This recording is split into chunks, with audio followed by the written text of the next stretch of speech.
Good afternoon. I'm Karen with the Recreation and Culture Department. Today I'm going to show you how to create that weathered sort of barn board look sign. We're just going to do the first coat right now, and I use this white acrylic paint that you can get at the dollar store. I like the dollar store stuff for putting on the first coat because it's usually a little bit watery and it gives you that whitewashy kind of look as opposed to a really thick coat of paint. So you need a couple of these sponge paint brushes. These work really, really well.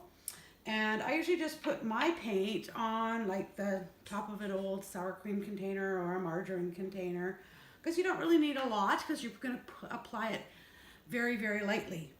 The boards that I'm using are actually just cedar fence boards. You can get them at Home Depot or, any place like that.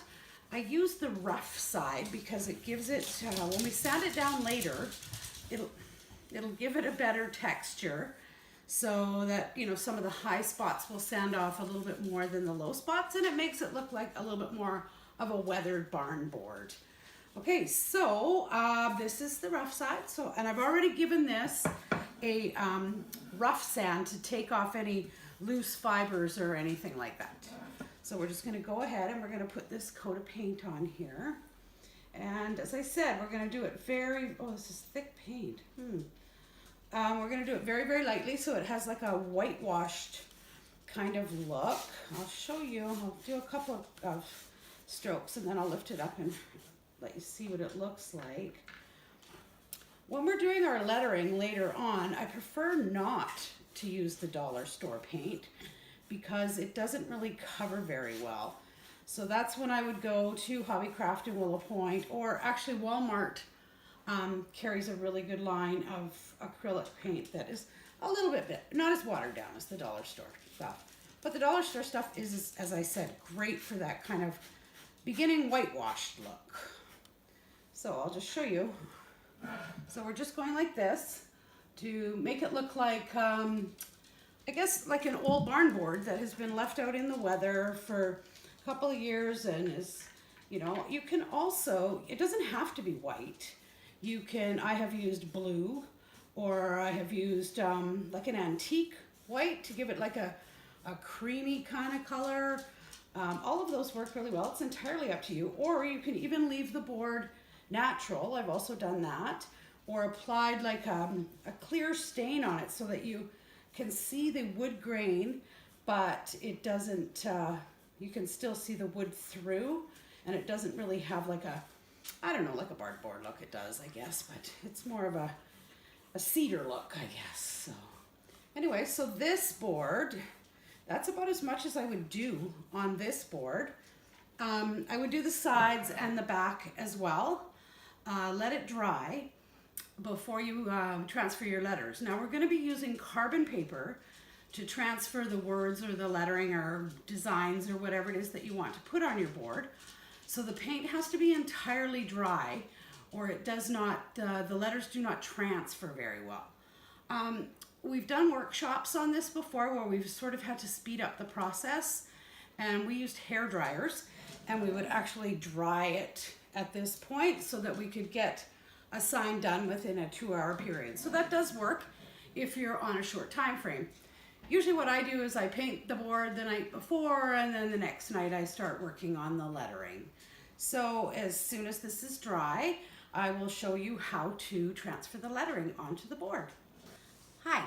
So I finished painting the board, did the sides, and I let it dry overnight. And I also started working on the lettering. I actually asked one of the girls at work if she'd like me to paint her a sign. And so she picked something for a family member for Father's Day. So this is what we're going to do. What I do is I actually use Microsoft Publisher, and I use, whatever font kind of strikes me, and I make it, if you're lucky enough to have an 11 by 14 printer at home, that's great. I do not. I only have an 8 by 10, so I have to print it out and I have to kind of line it up and tape it together, which it works fine.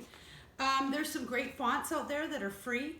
You can go to 1001 free fonts and you can download from there, or there's another one called DaFont, D as in Donald, A-F-O-N-T, and they have a lot of really great fun free fonts. So if you want to make like a, I don't know, like a kid's room sign that's a little bit more crayon-y looking or whatever, that's the best place to find the font you want.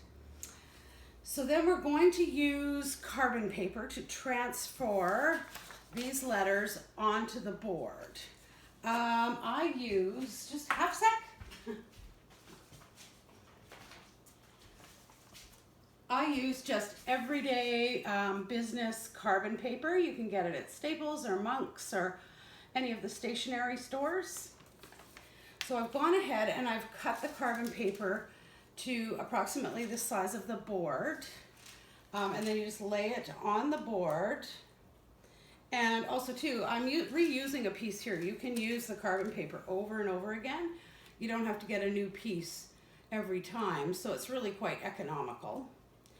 And once you've got your carbon paper on the board, then you can lay your sign on or your words on the board.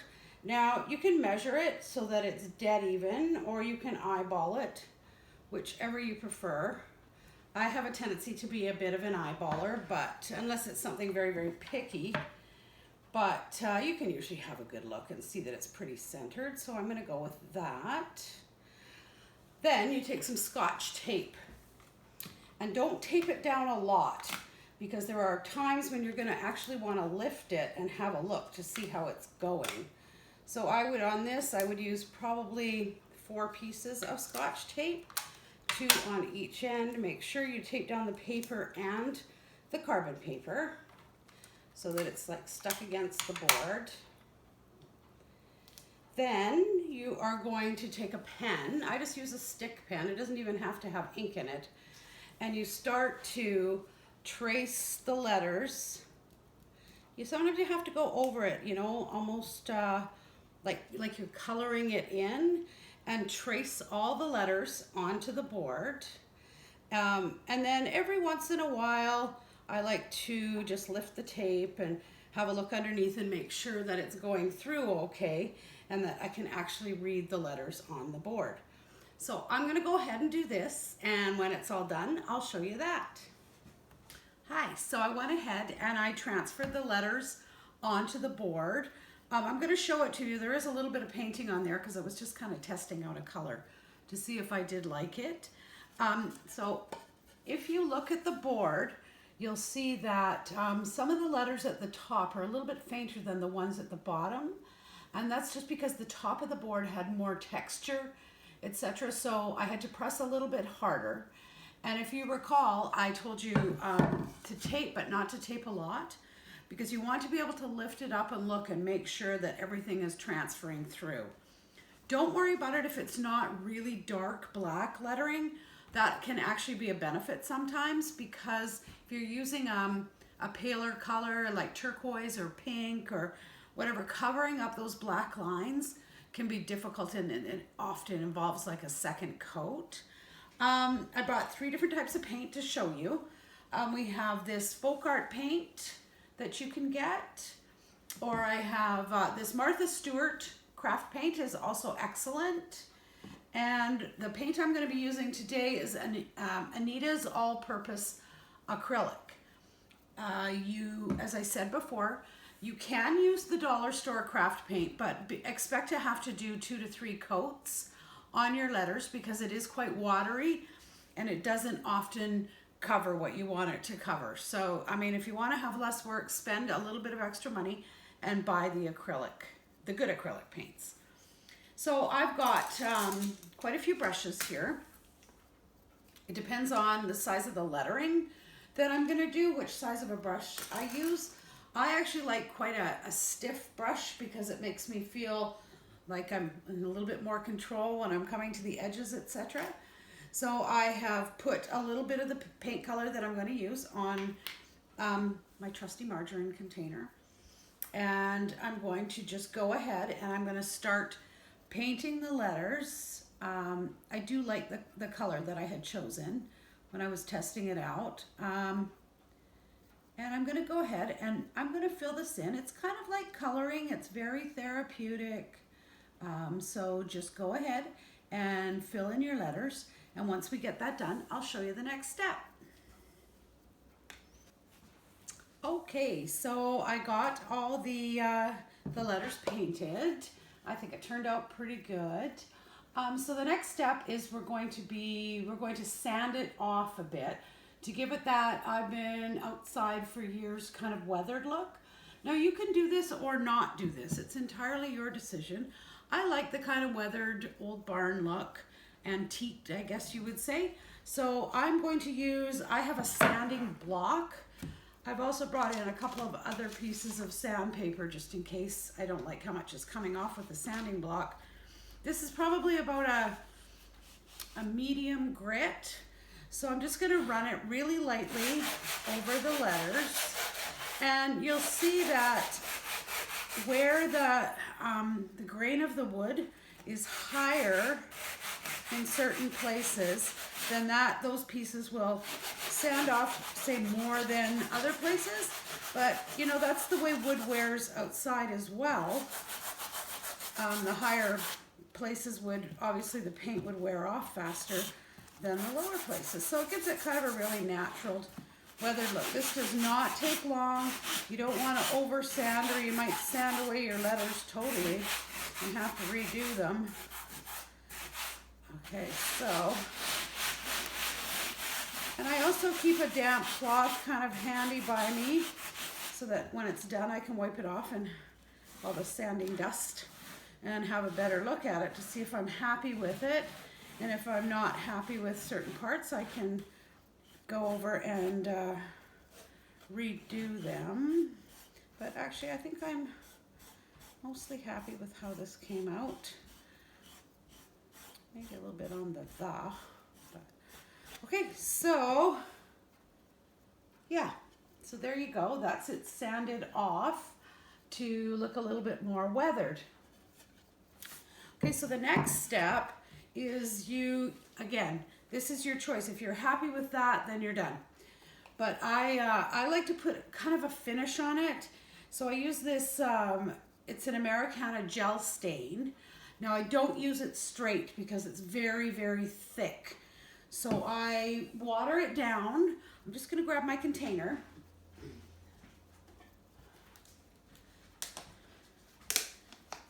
And then you can keep this. You don't have to like just do it and then throw it out if you don't use it all. Like I keep it in a sealed container, and if I'm working on a whole pile of boards, then I can use it for a couple weeks actually. Okay, so I put in, I don't know, I'm gonna say about a half a teaspoon. If that makes sense. I don't know if you can see it in the bottom there. Should have used a white container maybe. Okay, so then I'm gonna add water and get a clean sponge brush.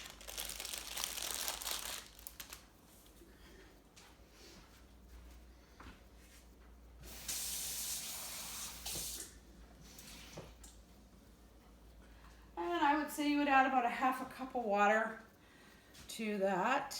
And you just kind of mix it all up. And then you can test it too, you know, and if you don't like it, you can always redo this stuff. It's not, it's pretty forgivable. Okay, so now I'm gonna just brush this onto the board. Actually, you know what? I think this needs more stain because it's just coming out like water. So we're gonna say maybe a teaspoon. And mix again. You wanna actually be able to see a little bit of brownish kind of color. Yeah, this stain, sorry, I forgot to mention that. This stain is oak. You can get cedar, all kinds of them, but they are like a clear gel stain so that you can see through it. Okay, so let's try this now. Yeah, okay, that's better. Okay, so it goes on, I don't know, kind of like brown water or beige water, I guess. And it just kind of brings out the grain of the wood and shows where you have sanded. I'll show you in just a sec. Here, just let me finish this. And don't forget to do your sides so that the top and bottom look sort of antiqued as well. And okay, so I don't know if that you can actually see the difference in the color there.